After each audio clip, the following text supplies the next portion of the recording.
মাদারীপুরে Italy যাওয়ার ফাঁদে নিখোঁজ 4 যুবক, ভিটেমাটি বিক্রি করে নিঃস্ব শতাধিক পরিবার, কোকিলের মতো ডাক দিয়ে গিলে খেল দালাল চক্র। ইউরোপের স্বপ্ন দেখিয়ে মাদারীপুরের রাজোর উপজেলার 4 যুবককে নিখোঁজ করেছে এক ভয়ঙ্কর মানব পাচারকারী চক্র। শুধু তাই নয়, একই ফাঁদে পড়ে নিঃস্ব হয়ে পড়েছে উপজেলার শতাধিক পরিবার। কেউ জমি বিক্রি করেছে, কেউ শেষ গয়না দিয়েছে, কেউ সুদের টাকা তুলে দালালের হাতে তুলে দিয়েছে নিজের সবকিছু।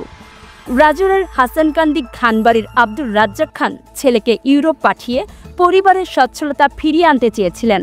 সেই স্বপ্নে আস্থা রেখে স্থানীয় একাধিক দালালের হাতে তুলে দেন 40 লাখ টাকা। কথা ছিল ছেলে রাকিব খান সরাসরি ইতালিতে যাবে, কিন্তু বাস্তবে যা ঘটেছে তা সিনেমাকেও হার মানায়। রাকিবকে প্রথমে নিয়ে যাওয়া হয় পাকিস্তানের মুলতানিয়ায়। সেখানে তাকে একটি অজানা ঘরে আটকে রেখে দিনের পর দিন চালানো হয় ভয়াবহ নির্যাতন। পরিবারের কাছে পাঠানো হয় রাকিবের নির্যাতনের ভিডিও।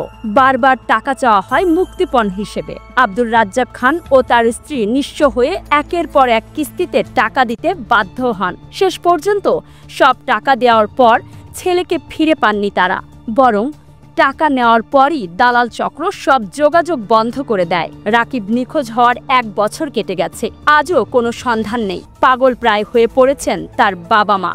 ঘুম নেই, শান্তি নেই, শুধু কান্না আর প্রতীক্ষা।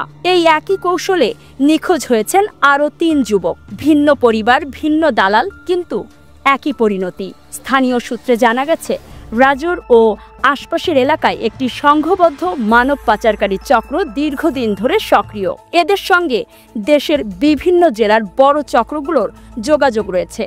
তারা সরল যুবকদের ইউরোপ পাঠানোর মিথ্যা আশ্বাস দিয়ে সর্বস্ব হাতিয়ে নেয়। দালালদের মধ্যে কয়েকজন খোলামেলা ঘুরে বেড়ালেও প্রশাসনের পক্ষ থেকে এখনও কার্যকর কোনো পদক্ষেপ নেওয়া হয়নি।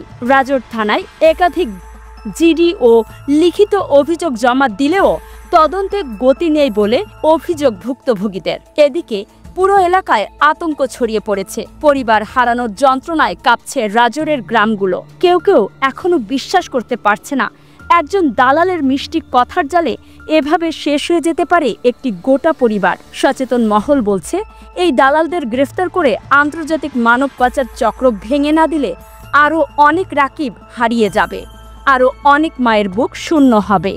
এই লিটন, সেলিম আর ওই যে রুহুল ডাক্তার, এরা নিয়ে আমার ছেলেকে এইভাবে এই কাকা যেভাবে কথা বললো আমাদের এইভাবে বলছে। আমাদের ছেলে সন্তান 1 বছর পরে আমাদের ছেলে সন্তান মার দূর করে তাদেরকে পুলিশের কাছে হ্যান্ডওভার করে। পুলিশের মাধ্যমে আমরা আছে। আপনার ছেলে এখন? আমাদের ছেলে এখন বর্তমানে বাংলাদেশে ফেরত আসছে। কি নাম? নামই আছে নারাফা।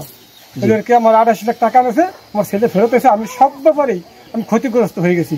আমার উজবেকিস্তানের কথা বললে লিটন, সেলিম, রিপন আর রুহুল আমার নিয়ে ওইখানে আটকাছে, বলছে যে তোকে ওই ফেরান্স নেবো। ওইখানে তো ফেরান্স নিতে পারে না, আমাকে মোর্তা নিয়ে নিয়েছে। ও কারণ তো না আমাকে বাংলাদেশে মানে পুলিশ দিয়ে ধরাই দিয়েছে। এরপরে আমাকে বাংলাদেশে আসা লাগছে। কত লাখ টাকা? আমার 30 লাখ টাকা নিয়েছে। আমাকে সরাসরি ইতালি নিবে, কিন্তু সেখানে না নিয়ে আমাকে মোরতানিয়া নিয়ে আটকে বিভিন্নভাবে অত্যাচার করে 39 লক্ষ টাকা আমার থেকে নেয়।